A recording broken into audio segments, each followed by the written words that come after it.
Have you ever come to a point in your life where you ask yourself, how did I get here? I know I have several times. I think it's a fair question on Palm Sunday. How did we get here? Just about 30 minutes ago, we started this Mass hearing the early gospel, the Gospel of Matthew, how Jesus triumphantly entered the city of Jerusalem, and just now we heard his crucifixion, death, and burial. In his own life, how did he get there? When he entered the city of Jerusalem to shouts of praise by the crowd, and then just a few short days later, that same crowd was shouting, "Let him be crucified, let him be crucified." How did we get here? Well, the only way to understand Good Friday is to truly understand Palm Sunday. And in that opening gospel we heard, there are very specific clues about what happened and why it happened, if you know what to look for. There's 3 of these clues. The first are the palm branches, like the ones you are holding here. The people were waving those palm branches or throwing them into the street as Jesus passed by. It sounds like just a nice way of welcoming someone, but it was much more than that. They were signaling a very clear expectation. See, back then in the ancient Near Eastern culture, palm branches were commonly used when a king came home to his city after winning a great military victory. He would come home in triumph, riding on a warhorse, a beautiful steed, entering into the gates, parading through the streets, perhaps with a chariot, proclaiming his victory, his military victory to everyone. And the crowds would stand there and they would hold palm branches, or they would throw the palm branches in the street as they did with Jesus. Why? Because back then, the palm tree was seen as a sign of military strength. Because the palm tree was basically unbreakable. If you've ever seen a palm tree bend over in a terrible storm like a hurricane, you'll see that the very top of it can actually touch the ground and it still won't break. So it was a sign of strength, especially military strength. Also at that time, and for that reason, the Jewish people adopted the palm branch as a symbol of their hope and their desire to be liberated from oppression. What oppression? The Roman Empire that was occupying their land at that time. They felt so strongly about this desire and expectancy that one day God would come and rescue them and overthrow the Romans. He would send a Messiah, a great military king, who would force the Romans out by violence. They expected this so much so that they actually printed the palm branch on their coin. It was a sign of their liberation and their hope for freedom. And so when they were waving those palms, throwing them in the street as Jesus passed by, it meant something very, very specific. We believe you are this Messiah, the great warrior king who will come and liberate us by force. Second clue was the words that they shouted to Jesus. Hosanna to the Son of David. Again, this wasn't just a nice greeting. Hey, praise you, Jesus, thanks for coming. It had a very specific meaning. The word in Hebrew, Hoshinia, means save us now. And it was the cry that people would shout to their own king when they were in trouble, when they were being oppressed by enemies. It was the cry that they would shout to their king to go out and conquer the enemy and defeat them in military battle so that they would no longer be oppressed. It had a very specific meaning. And when they said to the Son of David, that meant something as well. David was the greatest king in the history of the Jewish people, but he was also one of the most violent. He established peace in the land by military conquest and conquering all of the people, the enemy nations that were around them. And so when they cried out, Hosanna to the Son of David, another message. Jesus, we expect you to be this Messiah who will overthrow the Romans by force. Final clue, the cloaks that they spread on the street as Jesus passed by. Goes all the way back to at least 800 years before that, when King Jehu was anointed king over the northern kingdom of Israel. All of his commanders and his generals and his soldiers took off their cloaks and spread them out on the steps as Jehu climbed up the steps so that his feet would never touch the ground.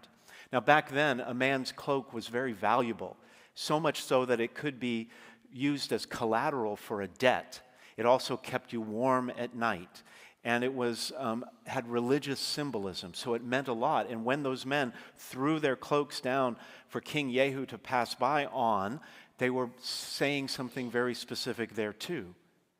We give everything to you. We trust you completely. Now Jehu was the king who succeeded the worst king in the history of the Jewish people, King Ahab, who led them astray with pagan practices, set up pagan temples, brought in false prophets. You remember him, King Ahab and Jezebel? And when Jehu succeeded him, he got rid of all of that and brought the people back to God, but he did it with military violence, with military conquest. And so, you can see when you put all these clues together, the cloaks, the palm branches, and the shouts of praise, it was sending a clear message to Jesus. They expected him to be the Messiah that would come and conquer the Romans through military strength, a military victory. The problem was that when Jesus came into town, he didn't come riding on some big warhorse. He didn't have a chariot following him, several chariots behind him. No, he came riding in on a colt and a donkey following him, I guess. And that also sent a very clear expectation to the people. See, it was not unheard of back then. A king would come into a city if he were arriving with a message of peace. He would ride not a big war horse. He would ride a donkey into the city. It was a sign, I come in peace. Zephaniah chapter 9 verse 9 says to the Israelite people, your king will come meek, riding on a donkey. The problem was the people didn't want a king who came in peace. They wanted war, and they wanted it now. They wanted the Romans out, and they wanted it now. It was a clash of expectations.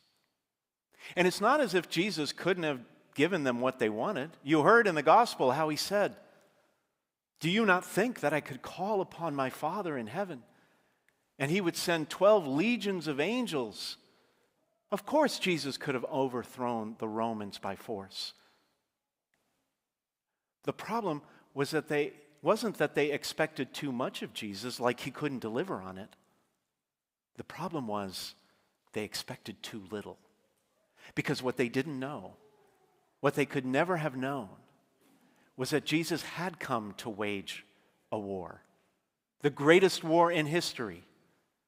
A deadly battle of epic proportions. But this war would not be a war over land or natural resources or the subjugation of peoples. It would be a war fought for the very soul of humanity. And it would be a war fought not with conventional weapons. For Jesus, the whips that scourged him, the fists that beat him, were his armor. The crown of thorns placed on his head was his shield. The nails driven through his hands and his feet were his swords. The cross was his war horse, and the tomb was his chariot. With every step Jesus took on the way to the cross, you can see them on those stations of the cross, 14 of them around the church. With every step Jesus took, the devil and his minions were having a party. When Jesus fell the first time, they cheered. When he fell the second time, when he needed help from Simon the Cyrenian, they shouted for joy. When he died on the cross and was placed in the tomb, they did victory dances, but their celebration was premature. Because what they didn't know, what they could never have known, was that the forces of darkness had just walked into the greatest trap ever set, a trap devised by God himself. You see, the enemy does not have perfect knowledge like God. He doesn't know everything. And he knew that Jesus came from God somehow, was sent by God, probably knew that Jesus was supposed to be the Messiah, might even have known that Jesus was the Son of God. But he didn't know for sure. Remember in the first Sunday of Lent when Jesus went out into the desert to be tempted by the devil? Remember what the devil said? If you are the Son of God, command these stones to turn into loaves of bread. If you are the Son of God, jump off this parapet and let the angels save you. If you are the Son of God. He didn't know. And in his public ministry, Jesus' public ministry, whenever he would come to someone with an evil spirit and exorcise that spirit, they would often say things like, "We know who you are, the Holy One of God." But they didn't know completely. See, the enemy knew that Jesus was a threat. He just didn't know how or why. But in his arrogance, in his pride, he thought, doesn't matter. Simple solution, kill the man, kill the problem. But what he didn't know, what he could never have known, was that he just walked into a trap. Because concealed within Jesus' humanity was his divinity. Hidden within his mortality was his immortality. And guess what? You can't kill God. And so when Jesus died on the cross, it was the greatest Trojan horse ever. The enemy thought he was victorious, but what he had actually done was unwittingly, unintentionally invited Jesus into his own kingdom, the kingdom of darkness, the kingdom of the netherworld, the kingdom of the inferno. And the gates of hell could not prevail against it. Against him. That's why we profess every Sunday in the creed, he descended into hell. Why? To liberate the saints that were trapped there up to this point. And to destroy death forever. The problem for the enemy was that he expected too much. Even today, he expects too much of us. When he tries to tempt us to expect too little from God. He thinks we'll crumble at the first sign of trouble. He thinks that we will give up on God, turn our backs on our faith when the darkness comes. He thinks we will fall into hopelessness and despair when things go wrong. But as we've been saying over these last weeks, we have been given the power to call out those lies. Because we know that with God, glory awaits us on the other side of the darkness, that even our mistakes can be turned into miracles, and that the story is not over even though we are in the midst of darkness. And that is why, when Jesus cried out on the cross, my God, why have you forsaken me?" He was quoting Psalm 22, which began with that line, but ended in victory and thanksgiving. And he called it out on the cross so that you and I could know that when we are in the darkness, we too can ask, where are you, God?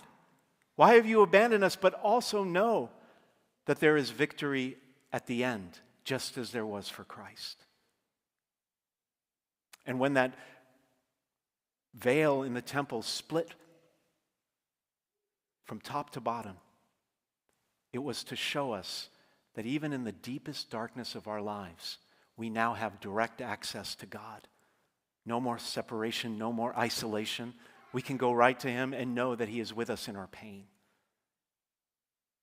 And that earthquake that we heard at the end of the story, when all the saints rose out of the earth, it was to reassure us today that when we are in the darkness, Christ will lead us out of it into an abundance of life, both now and in eternity.